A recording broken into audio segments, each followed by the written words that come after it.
welcome. I usually always start by welcoming our author and making kind of a joke. Welcome to the desert. Isn't it so beautiful with all the sun? But this isn't a typical desert day, I told her. It's about 20 degrees cooler and it's wet and rainy outside. So I don't know if you brought it or that, but I'm not going to say that. So that's what my family always says when we arrive in Miami and it gets 20 degrees cooler. Yeah. The first thing I wanted to do was say it's Ada, not Ada. So either one is fine. I'm used to going back and forth. So this is the book. It's called An American History, Cuba, or on a Cuba, An American History. And I want to get to that in a second because I want to ask you about the title and the two differences there. But tell us, so you got a bachelor's degree at Vassar in English. You got a master's degree in history at the University in Texas in Austin, and a PhD in history at the University of Michigan. So why did you want to be a historian?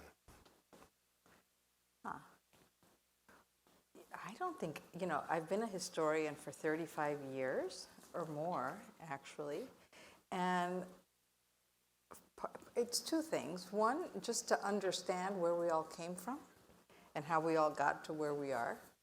But also, I think, maybe because I started in literature and because I love reading fiction above all else, I loved how history is about stories, right? But they're real stories. And something about that fascinated me, that you can understand the past and how we all got to where we are by exploring stories about individuals, about people, about relationships between people, between relationships between people and the land, people and their government. I love the story in his story. So I think that's an interesting answer because my first impression when I read this book was it wasn't a history book in a sense. I mean, it is about history, but you wrote it in some sense like a story. So I think it fits in your answer. Is that how you've written, I think, 2 other history books, and this is the third, which won the Pulitzer Prize, by the way. Did you write it with that intent? Yes. Or is that how you write? Yeah, it tends to be how I write. So one of the most flattering things anyone has ever said to me is that they were traveling through Cuba, and this was before this book came out, and they were on a bus from Havana, which is on the western end of the island, to Santiago, way in the east. And the person happened to have a copy of my second book, which was called Freedom's Mirror, Cuba and Haiti in the Age of Revolution. So it was a book about the relationship between Cuba and Haiti in the late 18th and early 19th century. And she said she was reading the book and she found a part she really liked and she read it out loud to her partner. And then someone else on the bus heard it and thought it was really interesting. And on the bus ride, they just read my book out loud from Western Cuba to Eastern Cuba. And I think part of it is that it's a history book. It's based on, deep archival research, and I love the archives. But I think you have to bring people in. You have to make writing accessible. You have to have readers be able to imagine the people who are living in history. And to do that, you have to tell it like a storyteller. There was a panel yesterday about storytelling. I don't know if you were at that one, with Doris Kearns Goodwin and a playwright whose name I'm blanking on. And it was all about storytelling and how it's essential not just in fiction or playwriting, but in history. So yes, that's definitely how I wrote it. Well, it's why I love the book, because it didn't read like a history book, even though it read like a story about history. Yeah. So you should be commended on that. So before we get to the book, though, I want to ask you about winning the Pulitzer Prize and what that process was like and how you found out you had won and what your experience was. Yeah. Well, one of the most interesting things is that there's no warning. No one tells you you're going to win it. They don't notify you ahead of time. So they don't tell you you're on the list or anything like that? They don't tell you they announce the finalists and the winner at the same time. I forgot the day of the week, but I remember it was at 3 p.m. And it's just a public announcement. And all of a sudden I just start getting all these phone calls. They didn't even call you No, beforehand. they don't call you. I didn't hear from them directly till like 3 weeks after I had won it. So, it was like, then you see it in the New York Times, I think the next day, and you're like, okay, it really did happen. I didn't, I didn't imagine it. So you don't actually find out officially for a few weeks. So they don't even call you after? No. Nothing? No, there was an email literally like 3 weeks. Maybe it was 2 weeks, but there was an email later. And then is there a ceremony or an Yes. awards banquet? Yes, there's an awards banquet. My husband Greg came, and one of my daughters, who lives in New York, and yeah, it's they give out all the prizes at once, all the ones for journalism and all the ones for what they call letters and arts, which is history and fiction and drama and so on. And one of the nice, of course it's a wonderful, beautiful ceremony, and they give you this little glass sculpture thing, which is on my shelf. But the other thing that's nice about it is that you don't have to make a speech. So, so you just go and you bask in the award, and you don't even have, because making a speech is work. You got to write it, you got to get the right tone, you got to get the right length. You don't even have to do that, so you can just fully enjoy it. Yeah. Okay, so the book. I thought it was interesting that on the cover it says An American History, Cuba, but really the name of the book, if you go to Amazon, or that is called Cuba, An American History. Is there a reason why you did that? And is there a reason why? Well, okay, then that was an easy one. Can I show you? Yes. You see, I told them that, the cover designer. I said that to them, but they just thought it fit better there. Okay. I could try to invent a fancier answer than Well, that, and say, but I was kind of hoping for that. But so tell us, though, the title, Cuba title. and American History. Why Yes. did you pick that? So the book is a history of Cuba from before Columbus to the present, but the central theme is Cuba's relationship to the U.S. So I felt like Cuba and the U.S. had to be in there. The term American, of course, is a complicated one. It isn't just, America is not just the United States, it's a whole hemisphere. And so basically, I like the mystery of it. I like that a reader or someone looking at the book at a bookstore or a library could say, Cuba and American history. That's interesting. What does that mean? So it was a little enigmatic, which I liked. But what I meant by it was that I believe that the two histories are so intertwined that to tell the history of Cuba is, in a sense, to also tell the history of the United States. They're so interlinked. The U.S. has had so much influence in Cuba that to tell the history of Cuba, in a way, is to tell the history, a history, not the only history, but a history of the United States seen from the outside in. I often think that outsiders' perspectives can be the most interesting and the most, sometimes an outsider's perspective raises questions that someone who's fully inside doesn't think of. And so I feel like looking at U.S. history from Cuban waters, from Cuban land, from a Cuban perspective, just raises new questions about U.S. history. It calls readers' attention to things they might not have known before. So I like that aspect, the kind of inside-out aspect of it. So I want to read the very first paragraph of the prologue and then ask you a question about it. But, yesterday I interviewed Julia Whalen, who's a book narrator. Did you have your book narrated? Yes. Did you do it? I did the prologue, but that's it. Then I couldn't imagine doing the whole thing. Well, I'm not going to do it as good as Julia did. And if anyone came to that, she has a narrator's voice. I don't. So I'm just going to read it. Probably should have brought my glasses, though. Cuba, An American History, tells the story of a tropical island that sits between the Atlantic Ocean and the Caribbean Sea, not far from the United States. It's a history of more than half a millennium, from before the arrival of Christopher Columbus to the death of Fidel Castro and beyond.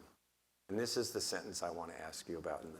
Again, this is the first paragraph of the prologue. Yet, for a history so sweeping in scope, this is also a deeply personal book. So what did you mean by that? Yeah. So I was born in Cuba, and I left in 1963 when I was 10 months old with my mother. I grew up in a always grew up in the United States in a community that was predominantly Cuban, not in Miami, but in one called West New York, New Jersey, which became a Cuban community kind of in the late 60s, early 70s, which is when we moved there from New York and Miami and then New Jersey. So I was always surrounded by Cuba, both, excuse me, both in my family stories. We had left all kinds of people behind, including two brothers. One of them I knew about at the time. The other one was a brother I discovered later. We left all my grandparents, so I didn't really know any of my grandparents. My mother was one of 12, and only 2 of the siblings came. My father was one of 7, and 3 of them came, so a little bit more. But basically, it was just Cuba was everywhere. We went to church, and the priest prayed for the release of political prisoners. We went, we celebrated the festivity, the Cuba's patron saint, La Caridad del Cobre, every September 8th. So it was just everywhere. And like many teenagers, when I was a teenager, I resisted it. I would say to my parents, we're not in Cuba. You can't make us do that. Or, you kind of try to get away from it. But parents are often right, despite what teenagers think. And, I eventually just came back to it. I felt like it was so much a part of me and so much a part of my family and my community, but I didn't really understand it. And at some point, not as a teenager, but even as a teenager, I already was developing questions. I just felt like I had to understand it. And so, in some sense, I feel like if I don't include the personal, and in my previous books, the personal only came in the acknowledgments, right? But in this one, I felt like it's disingenuous to not admit that part of my motivation in writing it is very personal, and that my interest comes from a very deep personal place. So I made a little more, the book is it's a history book told in story form. So it's not an autobiography or a memoir or anything like that, but I allowed a little more room for the personal in this book. And if I could, I know I'm going a little long, but if I could just add one more thing. You said, how you write this history book like it's stories, right? And that's how I like to write. I feel like history can be understood very abstractly as kind of a clash between political parties or a clash between social forces, but I like to understand it at a very human scale, right? And so sometimes I was narrating things that I had heard stories about in my family. So for example, when I was narrating, in Cuba at the end of the 19th century, the process of slave emancipation occurs at the same time as the wars of independence. They become completely enmeshed, slave emancipation and the struggle for independence. My mother used to tell me stories about a former slave in her neighborhood when she was growing out that would gather all the children together and tell stories, and it was a couple. Both of them, or at least the man, was born in Africa. His name, she told me she would remember, and I still remember, his name was Genaro Lucumi. And he used to tell the story about how he fought in the forces of this Afro-Cuban general in the wars of independence. And his wife used to tell the stories about how in the final years of slavery, she purchased her own freedom. Right? So again, in a very personal way, the stories become one: independence, the end of slavery.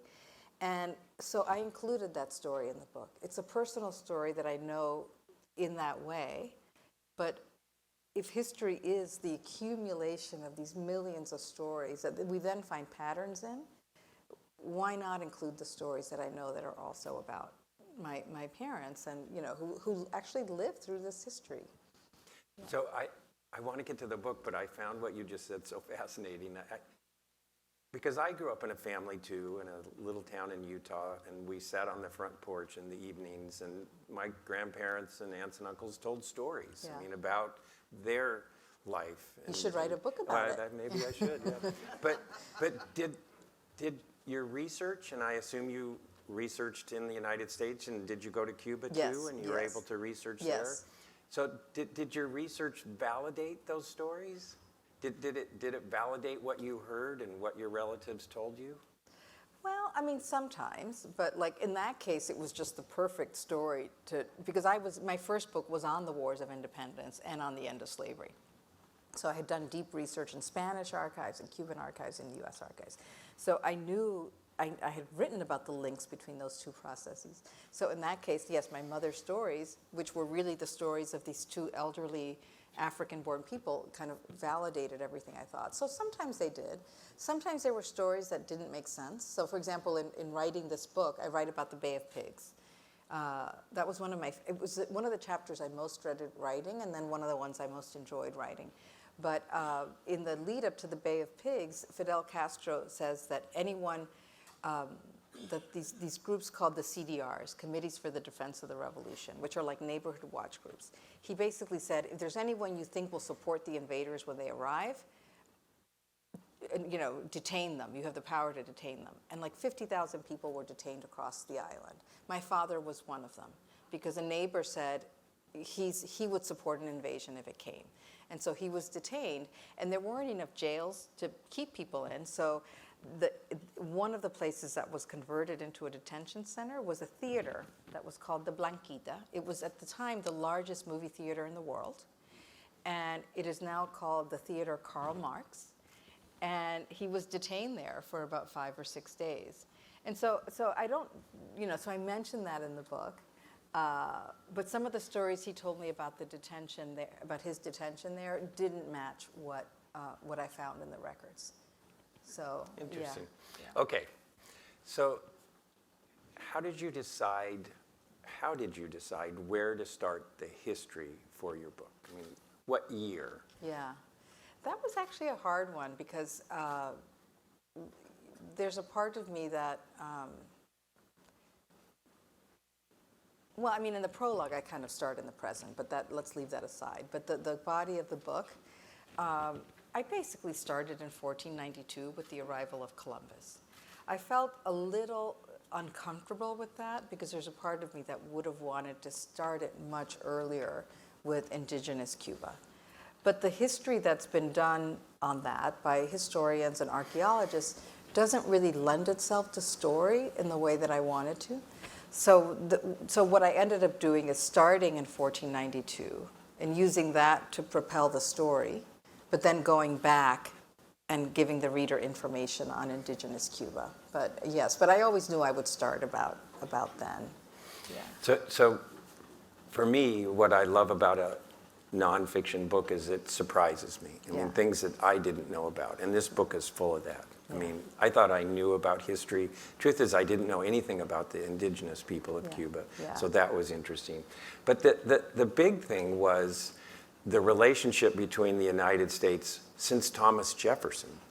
And the kind of, I want you to explain it, but at least the impression I got was that there was always this interest as the United States moved westward, but to also move to the south. So tell us about that. Yeah, I mean, to be, if you grow up, if you are formed in Cuban history, you know that the U.S. has always had an interest, or the U.S. has had a kind of imperial interest in Cuba. But yes, I was surprised at how far back it went and how deep it went. So if you read some of the statements of the founders on Cuba, they are very explicit. Thomas Jefferson says, as you know, I forget the year, but around 1800, but he'll repeat it several times, that the phrase is something like, Cuba is what is wanting to round out our power as a nation. That the U.S. will not be fully realized as a nation until its boundaries reach up north to Canada. And he imagined the southern boundary of the United States someday to be the southern coast of Cuba. So that's what he said. And and others will say it later. John Quincy Adams. There were presidents in the 19th century that tried to purchase Cuba from Spain multiple times. There were invasions to try to separate it from Spain and then annex it to the United States. And when I tell students this, or even not just students, anyone, you read these quotes from Adams and Jefferson, and it's hard to understand. Why would the U.S. need Cuba to round out its power as a nation? It just doesn't today it just makes no sense.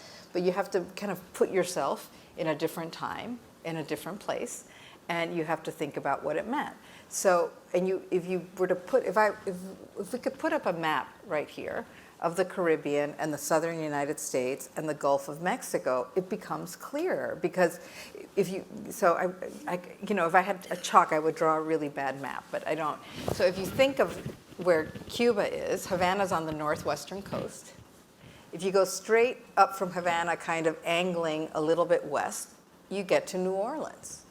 And New Orleans was one of the major American ports by the 1820s or so. And it becomes, and if you think about the relationship of New Orleans to the Mississippi and the Mississippi Valley, all this grain and other things that were being exported, or not even exported, shipped from New Orleans, either to Europe, either to the coast of the eastern seaboard of the United States, to other parts of the world, went out through New Orleans. Whoever controlled Havana had the power to blockade that trade, right? So Havana was in a strategic spot all along. So that's one reason. It's not the only reason. And the economy that was in Cuba, the sugar plantations, exactly. the slavery.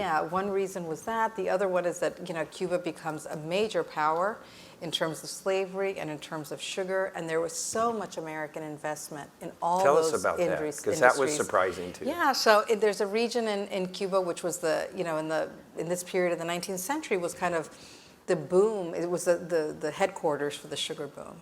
There were so many American-owned plantations. If you think about the way sugar is processed, the machinery that is used to turn it from cane into sugar juice, those machines are American-made. When it was the harvest season, American engineers would come for the season just to run the machinery. The railroads that took the sugar to port were mostly American-built. The other thing that most Americans don't know is that by this point, the slave trade to Cuba becomes illegal in 1820. But the slave trade continues illegally, and most of the captive Africans who arrive in Cuba arrive after it becomes illegal. And they're arriving mostly on American-made ships made in Baltimore and other parts of the eastern seaboard. Some of the captains are American. The insurance companies that insure the voyages are American. I tell the story of an American senator, James DeWolf. I don't know if any of you have ever heard of him. He's from a place called Bristol, Rhode Island. He was an American senator who was also a slave trader. And he and his family had 6 plantations in Cuba. And so they're deeply invested in slavery, in sugar, in holding property. And weren't a majority of the sugar plantations owned by Americans? It depends on the region. But yes, in this region of Matanzas, I would say about half at certain points were owned by Americans. So again, a deep, deep involvement. And then there's also a trade, there's all these sugar brokers in New York that buy the sugar from Cuba and then process it in the US, right? One of the most famous sugar brokers in mid-19th century US was a New Yorker named Moses Taylor. He made a fortune in the Cuba trade. Then he became president of the bank that's the precursor to Citibank, right? So even if you think about the rise of American capitalism, and there's a link to Cuba there. So it's things like that. Why did Cuba end slavery? Because that was another thing that was kind of shocking to me. Well, I mean, many reasons. The writing was already on the wall. Cuba was the second to last country to end slavery in 1886. Only Brazil ended it later in 1888.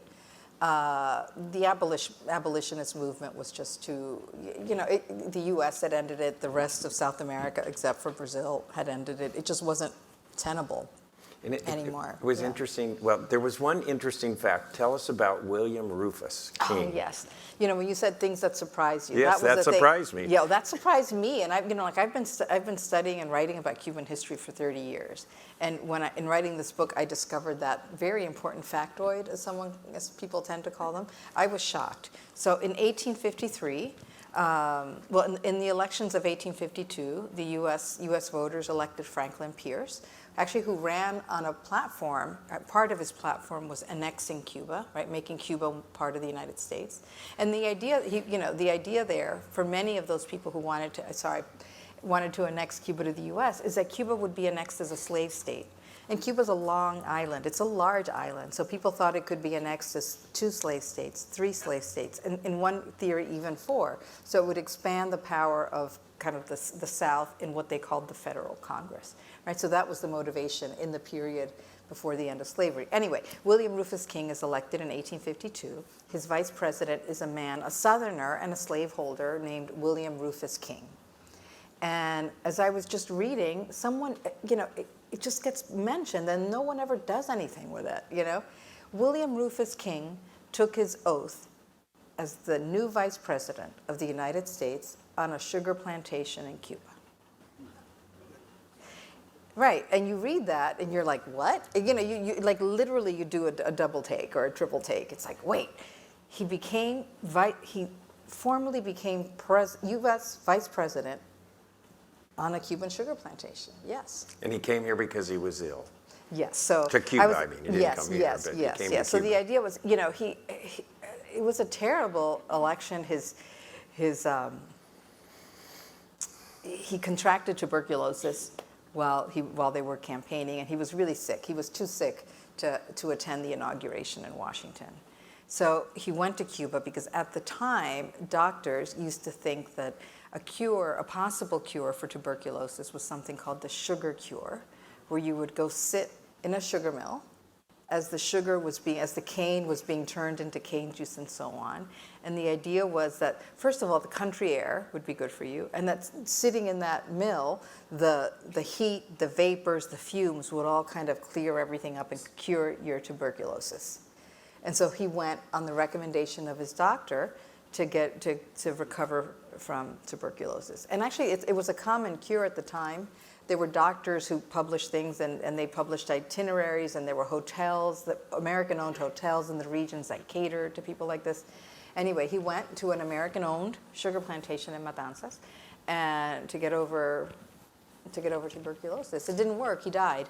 But as soon as he took the oath of office, and already he could barely stand up to actually put his hand on the Bible and so on. But then he realized he was going to die, and then he preferred to die at home. So he went back to his own cotton plantation in Alabama. So something else I want you to talk about, and you already mentioned it. I'm not going to pronounce it correctly. It's the Combre. Oh, the Cobre, Caridad de Cobre. About the statue of the Virgin, because it really is important in your culture. I think you said the priest talked about it in the prayers you mentioned. So tell him quickly about that, because I think it as a cultural incident, has a lot to do with the history of Cuba. Yeah. So basically, the Caridad del Cobre is the Virgin of Charity. And cobre is the word for copper, because she's associated with these mountains that have copper in eastern Cuba. And, she's like the Cuban version of the Our Lady of Guadalupe in Mexico. She's the patron saint of Cuba. She was discovered in the 16th century by 3 very young men, a boy. They were 2 indigenous brothers and a young black enslaved person who was 10 years old at the time. They were out in the waters harvesting salt, and they saw this thing floating on the water, and they thought it was a girl. They approached it. It ended up being a wooden board with the image of the Virgin, and she was wearing clothes. And they said, even though she was in the water, she was not wet. And so they took her to the tiny town where they were. This was, I forget the year. For a historian, I do that. Yeah, I shouldn't do that, but I do. It was like 1560, I think, or something like that. Anyway, so they took her in and they built her a little shrine. And eventually she just, they built her a bigger shrine. And eventually they moved her to this place called El Cobre, the copper, which is in the mountains. And they built her a larger shrine there. And she just gained kind of a national, or it wasn't national because it was still a colony, but she was venerated as far north as Florida, because there were colonial troops from the island of Cuba that were stationed sometimes in Florida. So she had a following also in Florida. Today she has a following in Haiti. And she's just kind of a central feature of Cuban culture. And it's interesting that one of the things that has happened with her, she was just, when she, the people, in the story, she appears to these two indigenous men and a black boy, right? As her story becomes part of national lore, that gets changed. And she, in the more modern version, modern meaning several centuries old, she appears to a Spaniard, or a white person, an Indian, and an African, representing the three threads, right? The three threads of Cuban culture. So like any story, it morphs over time, and it But it became important. Oh, it became Very absolutely important. And she became canonized. It was the veterans of the Wars of Independence who petitioned the Pope and the Vatican to make her a saint. So again, she's associated with the struggle for independence and the struggle for Cuban nationhood. She plays kind of a cultural important role in the, and I don't want to skip over the 3 wars of independence, Yeah. but we're getting close to where I wanted. But I wanted to get that out because it really culturally was important. So, I grew up with a little chain with her figure around my neck, and my daughters have them, even though we didn't raise them too Catholic, but it's just part of who we are. So I want to skip ahead to 1895 and But talk they want to get to 1959. Well, no, we're gonna get to that too. But kind of quickly tell us, because I think this again, it plays an important part in the role of the United States. So tell us about the Spanish-American War and kind of the misconceptions that you talk about with that.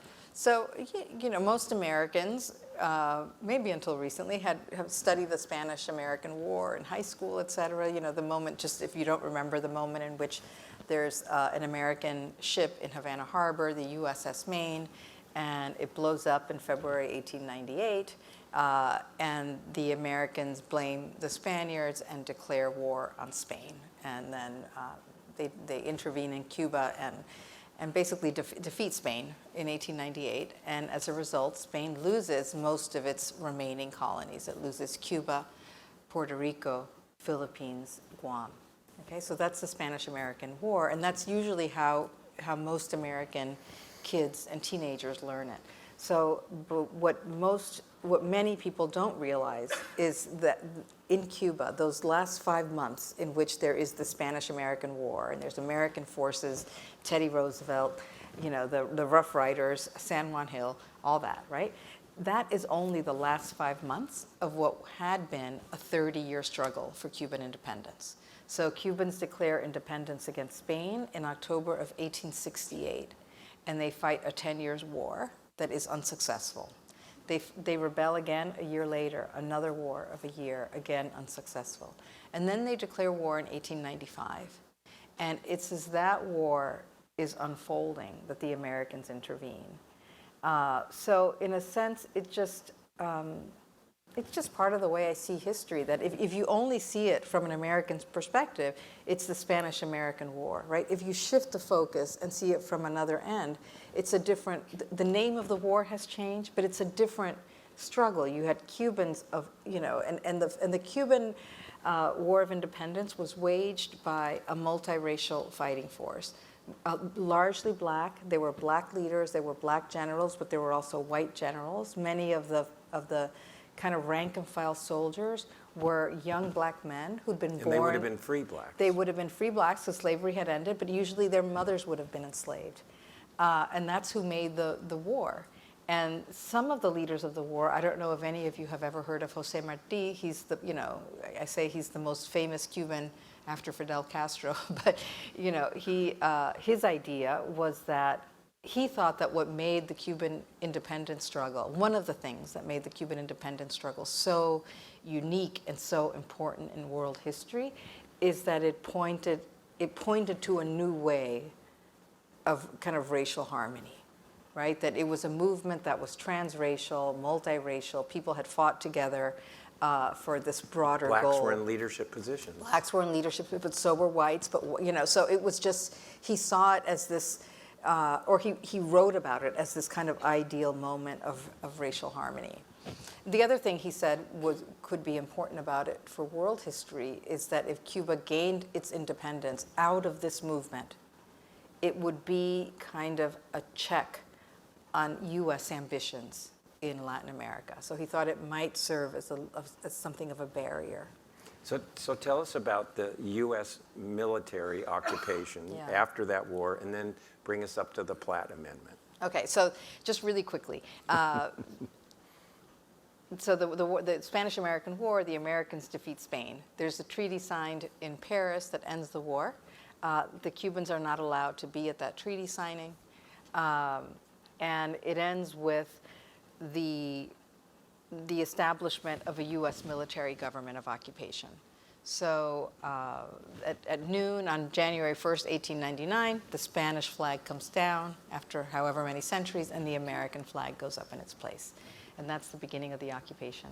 The Americans, in intervening, the American government had first said, we'll intervene and we'll leave as soon as the country is pacified.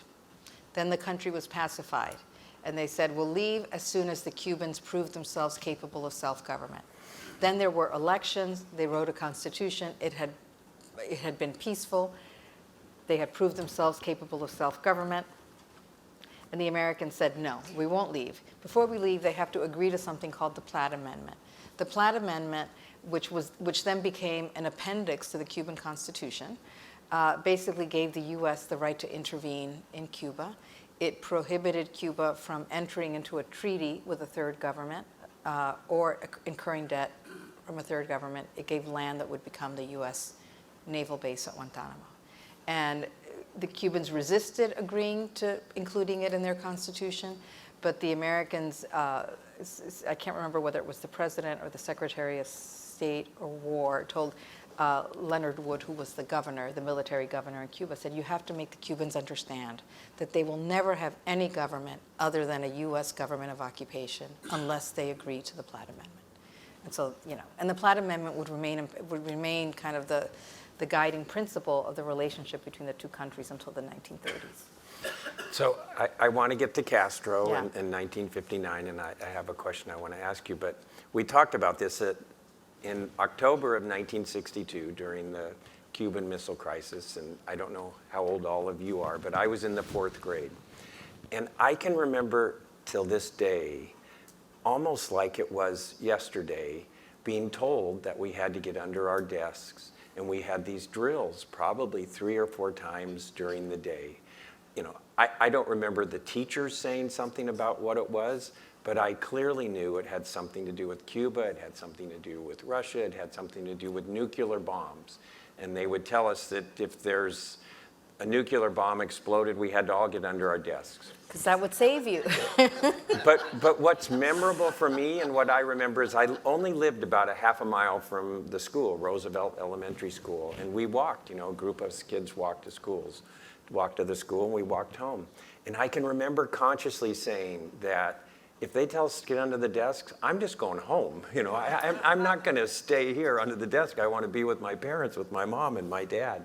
And that's burned into my memory. So bring us up to 1959, because it seems like to me the thing that was shocking, that Castro just kind of came out of nowhere. So tell us about that. Yeah, well, one of the things that I emphasize in the book, because people think of the 1959 revolution and what came after as Castro. And one of the things I stress is that he was just one of the revolutionaries, right? There were others who were at some points even more popular than he was. But by 1959, several of them had been killed. He had used the U.S. media and national media well, and he became kind of the face of the revolutionary movement. And it's interesting, because I mentioned this yesterday in the talk. He never said it was going to be a communist or socialist revolution. And the Communist Party didn't support him or his movement until I think it was March of 1958, so just a few months before they succeeded. Many of the people who made the revolution were actually anti-communist. They were progressive, they wanted to limit US power, they were against corruption, but they were not communist. In fact, they were anti-communist. So the revolution that came, the revolution as it was being made was many things, right? But no one knew what it would become after they defeated Batista. It's what often happens, like you want change, you want change, you want change. Well, okay, now we accomplished the first goal. We got rid of the obvious bad guy. Now what happens, right? And in the first 3 years of the revolution, Castro consolidates his power, and he mobilizes people in the public in support of him. The U.S. kind of plays right into his hands in some ways, because he keeps saying the U.S. is the U.S. thinks they can tell us what to do. And then U.S. senators and congressmen would tell them what to do. It says, well, the U.S. are going to, send planes over here, and they would send planes to drop leaflets, right? I mean, so in some sense, whatever Castro predicted the U.S. was going to do, the U.S. did, which, helped him make his case. Yeah, so it became, I think it's a fascinating period, how you go from a revolution that wasn't defined, really, to a revolution that becomes so powerful and so consolidated, and also socialist and eventually, communist. It's just fascinating. So, because I want to get to kind of where we are today, but you talk in the book about a video on July 26, 1959, of Castro giving a speech to this multitude of people, and you describe what you observed, and I don't think you'd seen that video before, right? I had shown it in classes, but I never watched it as closely as I did. Well, tell us about what you saw. So basically, he was such a master of controlling images in a way, right? So he comes to power, January 1st, 1959. This is July 26, 1959. July 26th is the anniversary of his first attack against Batista way back in 1953. So July 6th will become, and it is to this day, an important national, there's always a speech, this is July 26th. Did I say that? Yeah, July 26th. So July 26, 1959 is the first day when they're celebrating, it's the first July 26th with the revolution in power. They've passed an agrarian reform law that limits the size of land holdings and gives out titles to peasants who were landless. What he does is he invites and mobilizes so that hundreds of thousands of peasants who received land could come to the capital, come to Havana. So they organize buses. The hotels give them free rooms. People who with extra rooms in their house say, you can come stay with us, right? And then there's this speech, and all the peasants are given hats and white guayabera shirts to wear. So it's a movie scene, right? And and they it's way too complicated to describe here what he does, but it's what you talked about kind of the expression on his face and how that changed. Yes, because already there were questions. Some people who were part of the government, who were not communists, were already kind of saying he's giving too much power to the communists. This is turning too much into like a personalist revolution. It's all about him. And people were some people were resigning from the government. And the person who was technically president, who had been a judge, who was very anti-communist, started criticizing the beginning of what he perceived to be a communist trend. And this president said, Castro's not a communist, but he's letting all these communists take power. And Castro said, okay, if you believe that, I'll resign. And everyone went up in arms. You can't resign. He has to resign. And then the president resigned. And so technically, on that day, when Castro's on stage, he has already resigned, but he's still on stage, in his uniform. And the people are saying, Castro, Castro, Castro, we want you back. There's some whispering, and the speaker comes up and says, Fidel Castro has just agreed to come back to power. And the crowd explodes, and the peasants all throw their hats into the air, and they have machetes, believe it or not, and they clang their machetes, and that's what the applause is, and it's so loud. And so I just watched this video over and over again, and you can see his face. You can see him look with wonder at that crowd and how they're with him, and he says, I have them. And you can, I think I used the phrase I don't remember what phrase I used, but anyway, it's just an amazing moment. So in 1 minute, and I know that's not a lot of time, kind of tell us where we are and where you think it's going in Cuba. Okay, it's really bad right now. That's less than a minute. Something like 400,000 Cubans have left the island in the last 2 years, most of them coming through the U.S.-Mexico border, because they sense that there's just not much hope, that the government, things keep getting worse, buildings crumble, their young people have no sense of a future, and it's and just the president alone can't do anything about it because there's an embargo, and that has to be overturned by the embargo Congress. won't be overturned anytime soon. Biden won't do that. And I think I think it's a wrong policy, but it won't be overturned. And the government just keeps making the Cuban government keeps making one economic mistake after another. Buy the book. It's excellent. It's Yeah. fascinating. So thank you for coming. Thank you. Sorry. Thank you. The audio book is also good, though. Yeah.